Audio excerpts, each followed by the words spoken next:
was just going to say, how is the team responding to what happened Saturday? I mean, it's tough. I mean, you put so much energy, you put so much emotions into this game, and it's tough, especially coming off a loss like that. I mean, it was a quiet ride home.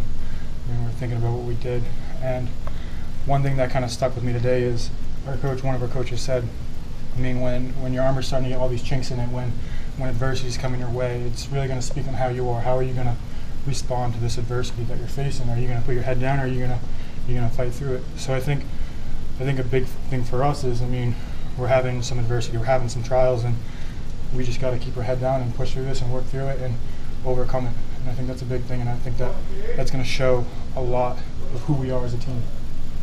Can you tell in practice whether we won or lost the week before, the same kind of atmosphere?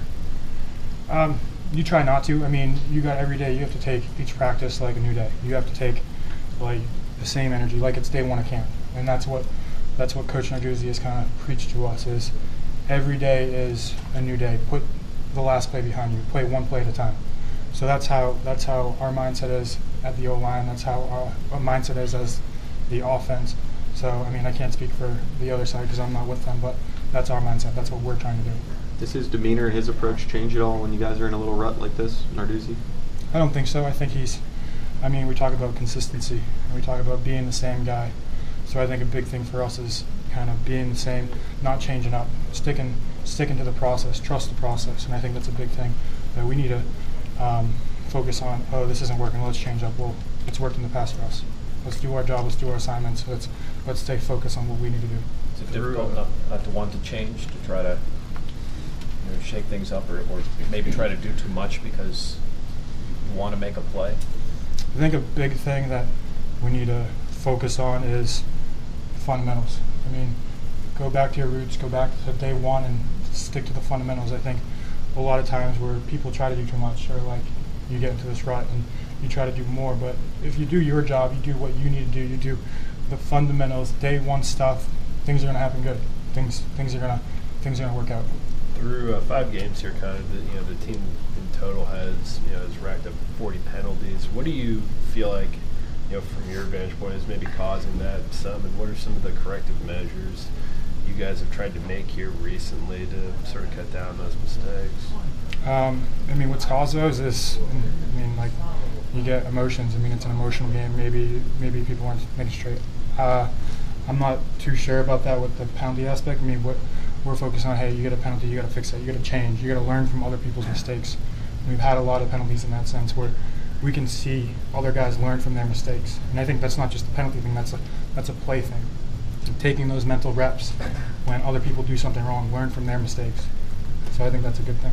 2 of the biggest penalty games here so far have been against UCF and against Penn State. Is there some with plan, faster or more athletic, or I guess just overall better teams that maybe makes a team more prone to committing those kind of errors?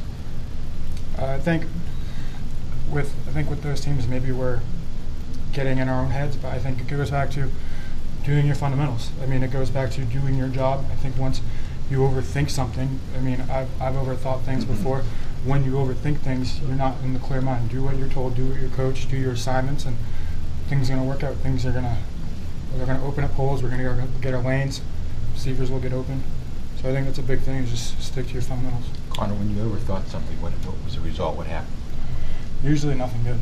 I'll be honest. I mean, that's the thing. I mean, when I overthink something, it's all right. Like, the guys come around me and say, "Hey, don't overthink things. Hey, get back to doing your job. Get back to doing what you do best." And I think that's a big thing. And I think that's coming from the camaraderie that this O-line has. It's not yelling and pointing fingers. It's getting a pat on the hip and saying, "Hey, let's go. Do what you do." Connor, was there a feeling that you guys didn't win on 1st and 10 enough, and that you kind of got behind a bit against UCF? Comes it down in distance? I didn't notice that. That was the first time I've heard that. I didn't notice that. Do you, when you get behind like you did, how hard is it to kind of stay with the game plan? I'm sure you guys probably wanted to run the ball a bit more than you did, but how much does that change things? I mean, I think that's a question for Watts. I mean, for me, I hear the call, I run the play. I'm not going to question Coach Watson's calls. So I mean, if it's 2nd and whatever, 2nd and 2, 2nd and 10, doesn't matter to me. I'm there to execute the plays. Saturday, it seemed like it was the first game where coming out of the gates, you guys took a while to get anything going in the run game. Was that anything UCF was doing differently, or was it just, maybe not executing the first quarter there?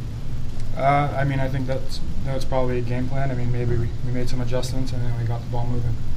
After the game, their one outside backer, number 44, said he thought he was able to pick up some stuff from you guys on film that allowed them to make some plays. I mean, from an O-line perspective, do you worry at all that you guys are giving stuff away in terms of signals or anything like that? I mean, it's always trying to improve. I mean, getting better every day too. So I mean, we talk with our D-line. What are we doing? Are we showing something? So if our D-line tells us that, if we see that we're giving something away, we got to change it. We can't be giving the defense a competitive advantage. Has your D-line said anything like that? Here and there we talk. I mean, whenever we go against each other. It was that crazy game 2 years ago with Syracuse. It was a different game last year. Well, how much has their defense improved? What have you seen from their defense? Their defense, they got, I think the 4 guys are coming back. They got different linebackers in there, but I mean, you gotta approach it like the same way every game. You gotta study that film, and you gotta know what they're doing, pick up their tendencies, and just get ready to go out there and play a tough game. I mean, it's Pitt versus Cuse. It's one of the old Big East rivals, so it's going to be a game. It's not. It's going to be a tough football, punching back and forth game.